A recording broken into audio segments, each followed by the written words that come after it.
Hello viewers, welcome back to my another video.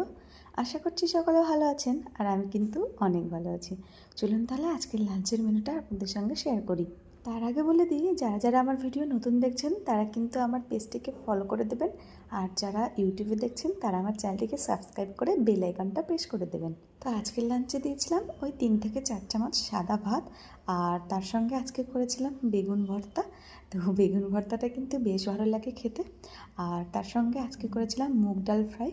তো আজকে ডালের সঙ্গে আমি একটুখানি সবজি অ্যাড করে দিয়েছিলাম, ওই গাজর আর মটরশুঁটি। তো এরকম করে খেতে কিন্তু বেশ ভালো লাগে। আর তার সঙ্গে আজকে স্যালাড দিয়েছিলাম। তো আজকে স্যালাডে দিয়েছিলাম কয়েক টুকরো শসা, আর তার সঙ্গে দিয়েছিলাম গাজর, আর অ্যাড করে দিয়েছিলাম কয়েক টুকরো মটরশুঁটি, আর তার সঙ্গে দিয়েছিলাম 3টে রুটি। তো এটাই ছিল আজকের লাঞ্চের মেনু। আশা করছি ভিডিওটা ভালো লাগলে একটা লাইক করে দেবেন, আর কমেন্ট